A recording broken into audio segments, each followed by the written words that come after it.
1 Kings 11. King Solomon loved many foreign women along with the daughter of Pharaoh, Moabite, Ammonite, Edomite, Sidonian, and Hittite women, from the nations concerning which the Lord had said to the Israelites, "You shall not enter into marriage with them, neither shall they with you, for they will surely incline your heart to follow their gods." Solomon clung to these in love. Among his wives were 700 princesses and 300 concubines, and his wives turned away his heart. For when Solomon was old, his wives turned away his heart after other gods, and his heart was not true to the Lord his God, as was the heart of his father David. For Solomon followed Astarte, the goddess of the Sidonians, and Milcom, the abomination of the Ammonites. So Solomon did what was evil in the sight of the Lord, and did not completely follow the Lord as his father David had done. Then Solomon built a high place for Chemosh, the abomination of Moab, and for Molech, the abomination of the Ammonites, on the mountain east of Jerusalem. He did the same for all his foreign wives, who offered incense and sacrifice to their gods. Then the Lord was angry with Solomon, because his heart had turned away from the Lord, the God of Israel, who had appeared to him twice, and had commanded him concerning this matter, that he should not follow other gods. But he did not observe what the Lord commanded. Therefore the Lord said to Solomon, "Since this has been your mind, and you have not kept my covenant and my statutes that I have commanded you, I will surely tear the kingdom from you and give it to your servant. Yet for the sake of your father David, I will not do it in your lifetime. I will tear it out of the hand of your son. I will not, however, tear away the entire kingdom. I will give one tribe to your son for the sake of my servant David, and for the sake of Jerusalem, which I have chosen." Then the Lord raised up an adversary against Solomon, Hadad the Edomite. He was of the royal house in Edom. For when David was in Edom, and Joab, the commander of the army, went up to bury the dead, he killed every male in Edom. For Joab and all Israel remained there 6 months, until he had eliminated every male in Edom. But Hadad fled to Egypt with some Edomites who were servants of his father. He was a young boy at that time. They set out from Midian and came to Paran.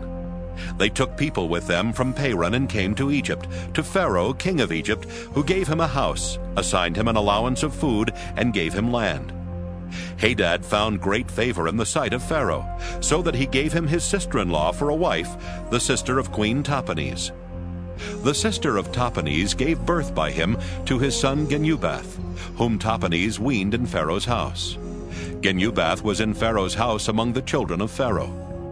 When Hadad heard in Egypt that David slept with his ancestors, and that Joab the commander of the army was dead, Hadad said to Pharaoh, "Let me depart, that I may go to my own country." But Pharaoh said to him, "What do you lack with me, that you now seek to go to your own country?" And he said, "No, do let me go." God raised up another adversary against Solomon, Rezon son of Eliada, who had fled from his master, King Hadadezer of Zobah. He gathered followers around him and became leader of a marauding band after the slaughter by David. They went to Damascus, settled there, and made him king in Damascus. He was an adversary of Israel all the days of Solomon, making trouble as Hadad did. He despised Israel and reigned over Aram. Jeroboam, son of Nebat, an Ephraimite of Zeradah, a servant of Solomon, whose mother's name was Zeruiah, a widow, rebelled against the king. The following was the reason he rebelled against the king. Solomon built the Millo and closed up the gap in the wall of the city of his father David. The man Jeroboam was very able, and when Solomon saw that the young man was industrious, he gave him charge over all the forced labor of the house of Joseph.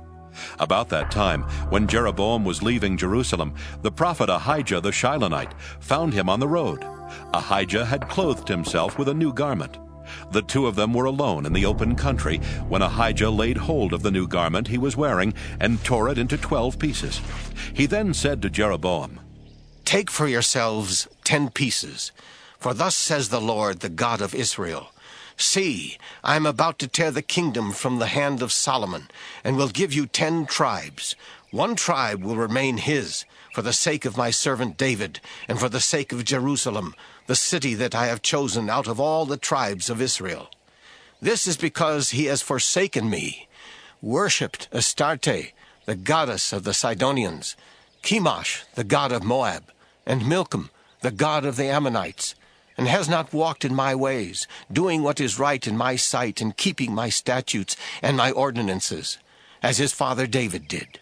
Nevertheless, I will not take the whole kingdom away from him, but will make him ruler all the days of his life, for the sake of my servant David, whom I chose, and who did keep my commandments and my statutes. But I will take the kingdom away from his son, and give it to you, that is, the 10 tribes. Yet to his son I will give 1 tribe, so that my servant David may always have a lamp before me in Jerusalem, the city where I have chosen to put my name. I will take you, and you shall reign over all that your soul desires. You shall be king over Israel. If you will listen to all that I command you, walk in my ways, and do what is right in my sight by keeping my statutes and my commandments, as David my servant did, I will be with you, and will build you an enduring house, as I built for David, and I will give Israel to you. For this reason I will punish the descendants of David, but not forever. Solomon sought therefore to kill Jeroboam, but Jeroboam promptly fled to Egypt, to King Shishak of Egypt, and remained in Egypt until the death of Solomon. Now the rest of the acts of Solomon, all that he did as well as his wisdom, are they not written in the book of the acts of Solomon? The time that Solomon reigned in Jerusalem over all Israel was 40 years. Solomon slept with his ancestors and was buried in the city of his father David, and his son Rehoboam succeeded him.